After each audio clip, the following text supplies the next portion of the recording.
کے پاس روئی کی گڑیا دیکھی تو امی جی سے ضد کرنے لگی، مجھے بھی ایسی گڑیا بنوا کر دے۔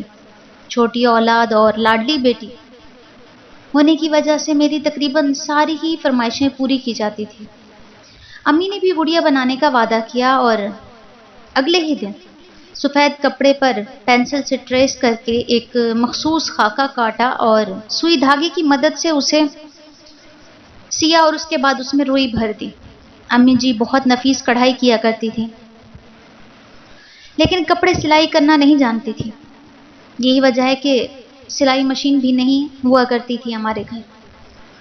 گڑیا میں روئی بھرنے کے بعد امی جی نے کالے رنگ کے دھاگے سے گڑیا کی آنکھیں جبکہ گلابی دھاگے سے ہونٹ بنائے اور براؤن دھاگے سے سر پر ڈھیر سارے لمبے لمبے بال بنا کر دیے اور ایک ایک بال سلائی کر کے جوڑنے میں بہت دن لگ گئے تھے امی کو، جبکہ میری بے صبری بڑھتی جا رہی تھی۔ اب یاد نہیں کہ کتنے دن لگے تھے ایک گڑیا بنانے میں، لیکن اندازہ ہے کہ 10 دن میں بنی تھی۔ امی جی کا کام یہی ختم نہیں ہوا تھا کیونکہ مجھے گڑیا کے لیے ڈھیر سارے کپڑے بھی چاہیے تھے، فراک، لہنگے، غرارے، جس کے لیے امی جی وہاں سے ڈھیر ساری ٹکڑے لائیں جہاں سے کپڑے سلائی کرواتی تھیں۔ پتہ نہیں کیسے کبھی کپڑے سلائی ہی نہیں کیے تھے امی جان نے، لیکن ایک بہترین ڈیزائنر بن گئی تھی اور رنگ برنگی ٹکڑے کپڑوں سے بہت ہی پیارے سے لباس بنا کر دیے۔ امی جی جیسے ہی سوٹ مکمل کرتی میں گڑیا کا پہلا سوٹ اتار کر نئے والا پہنا دیتی تھی۔ سوٹ اتنے ہو گئے کہ انہیں رکھنے کے لیے سوٹ کیس کی ضرورت پڑ گئی۔ بس اگلی فرمائش یہی تھی کہ مجھے ایک ٹرنک منگوا کر دیں۔ اس بار ابو جی کی باری تھی، اس لیے انہوں نے اپنے دوست سے میرے لیے چھوٹا سا ٹرنک بنوا دیا۔ میری ساری سہیلیاں مجھے حسرت کرتی تھی کیونکہ میری ہر خواہش پوری ہوتی تھی۔ میری گڑیا سے متاثر ہو کر میری سہیلی نے بھی اپنی امی جی سے ضد لگا رکھی تھی کہ مجھے بھی فاطمہ جیسی گڑیا بنا کر دیں، جو کہ گڑیا کے بال اور چہرے پر نازک خد و خال بنانے میں محنت اور وقت درکار تھا، اور میری امی جیسی مہارت بھی اسی لیے فوزیہ کی امی نے اسے ٹیڑھے میڑھے ہونٹ اور آنکھوں والا ایک گنجا گڈا بنا کر دیا۔ فوزیہ اپنا گڈا لے کر آتی اور ہم سب سہیلیاں مل کر کھیلا کرتی تھی۔ ایک دن میری سہیلی بولی، فاطمہ ایک ہی کھیل کھیل کر بور ہو گئے ہیں، کیوں نہ ہم اپنے گڑیا اور گڈے کی آپس میں شادی کر دیں؟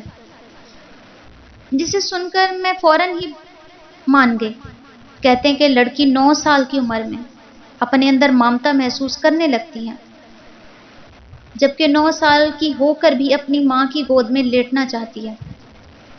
اس وقت میں بھی شاید 9-10 سال کی ہی تھی جب فوزیہ کے گڈے کا رشتہ اپنی گڑیا کے لیے قبول کر لیا تھا۔ ہم دونوں کو ہی بہت جلدی تھی اور باقی سہیلیوں کو بھی انتظار تھا کہ شادی میں شامل ہونے کا موقع ملے گا۔ میں چونکہ لڑکی والی تھی اس لیے جہیز کی تیاری کے لیے مجھے وقت چاہیے تھا۔ لڑکی والوں کی پریشانی، جہیز کی تیاری، لڑکے والوں کی آؤ بھگت، اچھا کھانا، یہ سب وہ باتیں ہیں جو ہمارے معاشرے میں سکھانی نہیں پڑتی بلکہ گھٹی میں ہی شامل ہوا کرتی ہیں۔ جیسے بچوں کو دودھ پینا پہلے دن سے ہی آتا ہے، ویسی ایک 9-10 سال کی بچی کو پتہ ہے کہ بیٹی والے بیٹی بھی دیتے ہیں اور جہیز بھی، اور دونوں دے کر لڑکے والوں کی خوب آؤ بھگت بھی کرتے ہیں اور جھکتے بھی ہیں۔ خیر، جو فرمائش گڑیا بنانے سے شروع ہوئی تھی اب 20 سوٹ کیس کے بعد بڑھ کر برتن، بیڈ شیٹ اور شوکیس، سنگار میز اور کرسیوں تک پہنچ گئی تھی۔ مجھے یاد نہیں کہ کس نے کیا دلوایا تھا، بس اتنا یاد ہے کہ امی، ابو اور بھائی باجی سب نے کچھ نہ کچھ کھلونے لا کر دیے اور دیکھتے ہی دیکھتے گڑیا کا مکمل جہیز تیار ہو گیا۔ بڑوں نے یا تو غور ہی نہیں کیا کہ ہم سب سہیلیاں مل کر کیا پلان بنا رہی ہیں، یا پھر توجہ ہی نہیں دی۔ شادی سے ایک دن پہلے باجی کو کہا، کل میری گڑیا کی شادی ہے اس لیے بارات کا کھانا بنا دینا۔ باجی کے ساتھ ساتھ سب ہنس پڑے۔ ابو جی نے امی سے کہا، بنا دینا۔ خدا خدا کر کے شادی کا دن آ گیا۔ بارات میں 10-15 مہمان تھے جن کو سب سے پہلے جام شیری پیش کیا گیا اور کھانے میں مٹر پلاؤ، رائتے اور آلو کی ٹکیاں کھلائی گئیں۔ رخصتی کے وقت باقاعدہ رونے کی ایکٹنگ بھی کی گئی۔ سچ مچ کا رونا نہیں آ رہا تھا بلکہ ہنسی آ رہی تھی۔ لڑکی یعنی گڑیا کے ساتھ ڈھیر سارا جہیز بھی رخصت کیا گیا، جن میں مٹی، اسٹیل اور کانچ کے ننھے منے برتن، لکڑی کا فرنیچر اور کپڑوں سے بھرا ٹرنک دیا گیا۔ دلہن کو لال لہنگا اور موتیوں سے بنا زیور پہنایا گیا جو امی جان نے ہی بنا کر دیا تھا۔ شادی کے بعد دوسرے دن لڑکی کو واپس لانے کی رسم تھی، اس لیے میں اور 2 سہیلیاں تیار ہو گئیں اور ارادہ یہ تھا کہ بس یہ کھیل آج ختم کر دیں گے، اس لیے اپنی گڑیا اور سامان واپس لے آؤں گی، کیونکہ ظاہر ہے بہت محنت سے سب بنایا تھا۔ ویسے بھی کوئی کھیل اتنا لمبا تھوڑی کھیلا جاتا ہے۔ ہم فوزیہ کے گھر پہنچے تو فوزیہ نے جامع شریف پلا کر گڑیا کی گود میں ننھا سا پلاسٹک کا گڈا رکھ کر کہا، یہ تمہاری لڑکی کا دیور ہے، اور ہمارے ہاں رسم ہوتی ہے کہ بڑی بھابھی دیور کو پیسے دے کر گود سے اٹھاتی ہے۔ میری برداشت تھوڑی تھوڑی کم ہوتی جا رہی تھی کہ کل سے میں ہی خرچہ کر رہی تھی۔ میں نے سنجیدگی سے کہا کہ بس بھائی کھیل ختم کرتے ہیں، میرے کھلونے اور گڑیا واپس کرو، مجھے واپس جانا ہے۔ لیکن فوزیہ کے تیور کچھ اور ہی تھے۔ اس نے صاف کہہ دیا کہ ایسے تو تم نہیں لے جا سکتی، رسم تو تمہیں کرنی ہی پڑے گی۔ اب مجھے رونا آنے لگا تھا، جبکہ فوزیہ کے انداز میں ذرا بھی نرمی نظر نہیں آ رہی تھی۔ اسے ہماری کئی سال کی دوستی بھی اپنے ارادے سے باز رکھنے میں ناکام تھی۔ میرے پاس اس وقت 5 روپے تھے، اور تب یہ 5 روپے کافی بڑی رقم ہوا کرتی تھی، کیونکہ 2 روپے خرچی ملا کرتی تھی، یعنی یہ 5 روپے میرے 2.5 دن کی پاکٹ منی تھی۔ مجھے اندازہ ہو چکا تھا کہ مجھے اپنی گڑیا واپس لینی ہے تو 5 روپے کی قربانی دینا پڑے گی۔ چنانچہ نم آنکھوں کے ساتھ میں نے 5 روپے اپنی سہیلی کے منہ پر مارے اور غصے سے لاؤ دو میری گڑیا۔ لیکن یہ کیا؟ فوزیہ نے ایک دم سے گڑیا کے جسم سے سرخ لہنگا اور جیولری نوچ کر اتاری۔ میری گڑیا میرے منہ پر مار کر بولی، لو پکڑو اپنی گڑیا، دفع ہو جاؤ میرے گھر سے۔ میری تو جیسے چیخیں نکل گئی۔ میں نے غصے سے چلا کر کہا، میرے باقی کھلونے بھی دو اور گڑیا کے کپڑے، جیولری سب واپس کرو۔ کون سے کپڑے، کون سی جیولری، کون سا سامان؟ تم خود اپنی گڑیا کو لے کر جانا چاہ رہی ہو یا پھر ہم اسے طلاق دے دیں؟ کچھ نہیں ملے گا، بس یہ اکیلی ہی ملے گی۔ یہ سب میری برداشت سے باہر تھا، اس لیے میں فوزیہ پر حملہ آور ہوئی تھی اور اس کے بال پکڑ کر کھینچنے لگی۔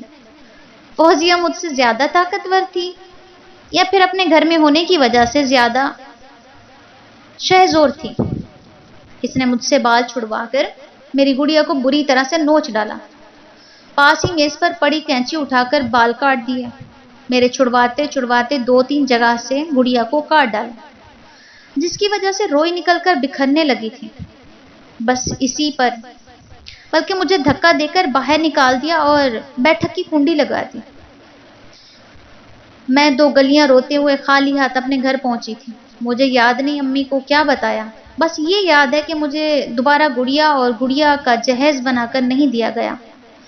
آج اس بات کو 20-21 سال گزر گئے ہیں، لیکن مجھے یہ واقعہ آج بھی تکلیف دیتا ہے۔ اور آج میں اپنے ارد گرد دیکھتی ہوں تو سوچتی ہوں کتنی مائیں کیسے تنکا تنکا جوڑ کر بیٹیوں کا جہیز بناتی ہیں، اور اس بنانے میں کیسی کیسی تکلیف سے گزرتی ہیں۔